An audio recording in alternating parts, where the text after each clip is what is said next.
something that I love to talk about, and I was speaking about before, is like the feminine tendency to put ourselves in some boxes that don't support us. So I spoke about in the past about like the girl boss and and all that, and I want to talk about Miss Independent today. So according to the girl boss culture, the feminine is weak, being soft, warm, tender, magnetic, sexual, in your sensuality, in a receiving mode, is something that, according to the modern feminine, is a bit weak. Modern feminine kind of pushes the woman to say that the more you hustle and work hard, the better you are, and then you are like the girl boss is what you want to be. But that's what you want to be if you want to have the recipe for deep burnout and to just like feel so unfulfilled and so tired and have so much resistance in your life. Because if you tune into your feminine, this is not what the feminine desires. Like you see, I love my job. Not a job even, like I love my purpose. It's my third child. I love it, but I wouldn't be able to do it for so long, and if I wasn't fulfilled by love and connection that I create with myself, to myself, and with others. And a lot of the one main core thing in the business is about the connection that's why I love the treatments. The connections that create during treatments are priceless. But anyway, as a woman, when you get rid of all the layers of wounds, traumas, and conditions from your past of what you should be, it allows you to come back to what your heart really desires, the desire that make you feel whole, special, and home in your body. This is like coming home to yourself. This is true freedom. Reconnecting to your femininity isn't just about dancing, wearing, I don't know, lingerie, red lipstick, or stuff like this. Like coming back to your femininity means basically three things. One is healing the root that make you feel unsafe in your body, in your cores, in your feminine. So you want to sit with yourself, sit with your heart, and don't be afraid to get to know yourself. I think one of the best way to know thyself is meditation. That's basically the word meditation. That's what it means. Know yourself, know thyself.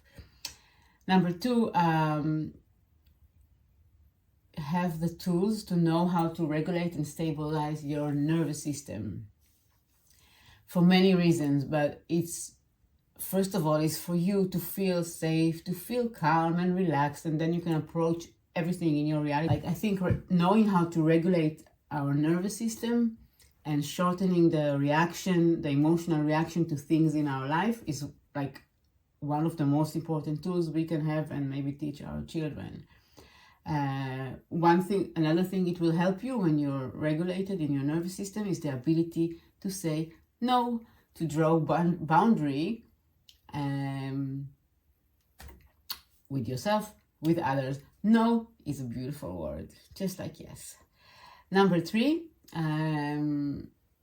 creating some kind of sustainable, something that you can maintain, embodiment practice that fits your lifestyle as a woman, not what consider as feminine, because it will not stay if you don't really connect to it, but what makes your juices flow. If it's dancing, if it's I don't know, journal, whatever you love that you can sustain, maintain. This is deep layer of removing every wound from the day you had, and just like go deeper in what you want and what your heart desires. You know, before I did the healing work for myself, I kept thinking, because I was Miss Independent for many years, so I was keep thinking like, if I speak up, you know, what's on your mind, I will be left alone. Like, just put on a brave face and hold it, and you know, don't share anything on your heart. You don't want to appear like weak or needy, and stuff like, you know, I'm okay by myself, I'm okay by myself, I'm okay by myself. And I don't mean about relationship only, but I mean like about connections and community. I can do everything alone. I will do it, and I will do it for me and for you and for you and for you and for you. Now, yes, a woman can do everything, but she doesn't need to. And allowing yourself to receive and knowing how to receive and ask for it will change your life. That's in a small sentence. Helps you to avoid all these spirals and this burnout and like this. Just receiving is such a beautiful feminine essence.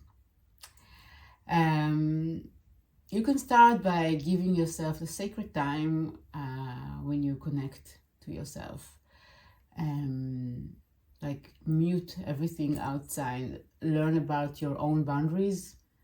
What makes, like, when do you say yes when your heart basically inside is screaming no? And learn to speak them up. The world will not fall apart, I promise you, if you speak up. Work on your self-concept. Who am I? What are my values? What I'm bringing to the world? How I show up to the world? My self-concept, what I deserve. How do I see myself and how I want to be seen? Like, stepping away from Miss Independent doesn't mean you lose your power. The opposite. It allows you to bring, it gives you the power to actually bring everything to you without force. And there's a difference. This Miss Independent is basically a trauma response. When maybe something happened or someone did something and you decide subconsciously or consciously that you cannot trust anymore. And because you decided that you cannot trust anymore, then you don't allow yourself to receive, then you push everybody away, then like you just become, you wear more and more your masculine shield, and you take the masculine role and you try to hustle and run and like, just that nobody sees that you are weak, when actually this weakness is your power. When I discovered that Miss Independent was part of who I am, and that it's a trauma response, I decided that it doesn't serve me anymore. I don't want to be in a burnout every couple of months. So I started to look at like, how does it show up in my life, and why does it show up? So I found the insights and the why, but that's not enough, because insights will not change your condition or your life. Then the goal is to start and like saying, okay, how can I let go of this? What does it mean for me to not be Miss Independent and to allow myself to receive? What does receiving means for you? Maybe instead of make it like something weak or needy, turn it to something that is open, that your heart is open and you are receiving. You will be amazed how things start to come to you without you needing to manipulate or force them. So, my lovely Miss Independent, I invite you to receive. to let go, to lower the arms, the guards, the shield. You will feel so good in your body. One of the best practice to receive is a massage. A massage is a super feminine thing, actually, the art of receiving. So you're welcome to come for a massage on the treatment bed, and just take these points into mind.